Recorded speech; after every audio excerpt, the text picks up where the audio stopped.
pertanyaan berikutnya adalah, mohon diceritakan secara singkat sejarah Thariqah Naqsabandiyah. Oke, baik, bagus.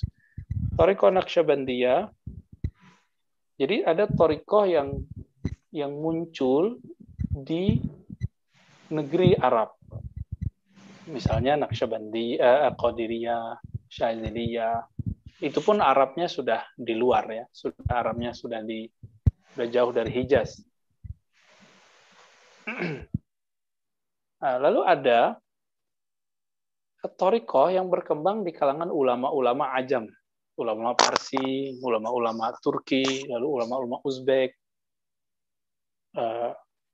Ada seorang imam namanya Abdul Khaliq Al-Ghujdawani, dia merantau dari Malta, berguru kepada Yusuf Al-Hamadani, sezaman dengan Imam Abdul Qadir Jilani.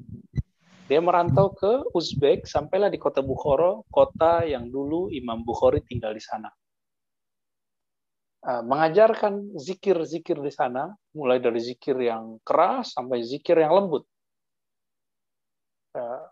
Lalu beliau punya murid, berkembang di generasi setelahnya, ya udah lewat sekitar 5 generasi, muncullah seorang imam namanya Muhammad Bahauddin.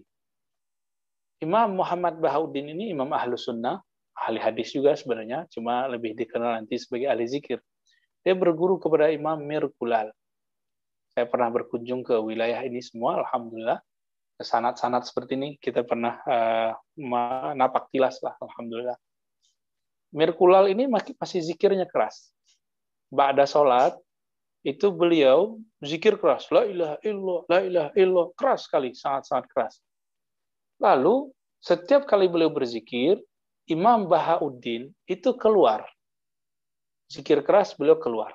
Zikir di rumahnya atau zikir di tempat yang lain. Akhirnya, murid-murid senior dari Imam Mir Kulal menggosipkan beliau dan melaporkan sikap Muhammad Bahauddin kepada gurunya Mir Kulal. Apa kata Mir Kulal? Jangan kamu menggunjingkan dia, karena engkau tidak tahu apa yang ada di dalam kalbunya. Lambat laun, akhirnya muncullah suatu pemahaman. Ternyata kualitas kerohaniannya Muhammad Bahauddin ini lebih kuat. Jadi dia melaporkan ke gurunya, dengan zikir yang lembut, dia merasakan ada cahaya terukir dalam kalbunya. Maka bernamalah nanti Imam Bahauddin itu dengan Syah Naqsyaband. Orang yang kalbunya bercahaya ketika berzikir. Zikir apa? Zikir yang lembut. Nah, disitulah kemudian dia bernama Muhammad Bahauddin Syah Naqsyaband. Nah, beliau waktu masih mudanya dinikahkan dengan putri gurunya, ya. Masih muda, umur 18-an itu udah nikah. Kemudian menjadi mursyid, jadi wali Allah setelah lama melatih dirinya. Dan kemudian beliau punya murid lanjutnya, mantunya, terus sampai kemudian berpindah dari Baqi Billah. Baqi Billah dikatakan, kamu harus mencari muridmu di India. Maka sanad ini kemudian berpindah dari Uzbekistan ke India. Jadi tadi Uzbek dari Arab tadi ya, kemudian ke India. Dari India nanti balik lagi ke Mekah. Maka nanti dikenallah Thariqah Naqsyabandiyah itu dengan orang kita ya, dengan Zawiyah Jabal Abi Qubais. Orang-orang Sumatera itu senang sekali nyebut kalimat Jabal Abi Qubais. Karena di situ ada guru fenomenal namanya Said Abdullah Afandi, murid dari Maulana Khalid.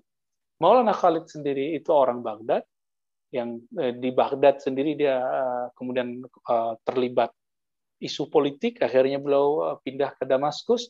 Di Damaskus, beliau kemudian mengembangkan zikirnya dan mempunyai khalifah pengganti penerus ratusan orang, sehingga disebutlah beliau mujaddid berikut yang bernama Thariqah Naqsyabandiyah Khalidiyah. Dari inilah bercabang ke mana-mana, ke Mekah, ke Mesir. Di Mesir itu ada Muhammad Amin Al-Kurdi, Al-Irbili, itu teman-teman yang Al-Azhar pasti tahu ya. Di Damaskus cabangnya banyak, di daerah Irak, daerah Libanon, kemudian sampai ke oleh Turki. Nah, di Turki ada cabang baru lagi, ada cabang Syekh Mahmud, ada cabang Syekh Haqqani. Di India juga ada cabang macam-macam. Di Indonesia orang kita tidak mengganti namanya, tetap Khalidiyah. Nah, ada satu lagi yang bergabung dengan Qadiriyah, namanya TQN Qadiriyah wan Naqsyabandiyah, menghidupkan kembali zikir keras yang dulu sempat dipendam oleh Muhammad Bahauddin Syah Naqsyabandi, tapi jalurnya bukan jalur Khalidiyah, jalurnya jalur Muzhariyah Mujaddidiyah.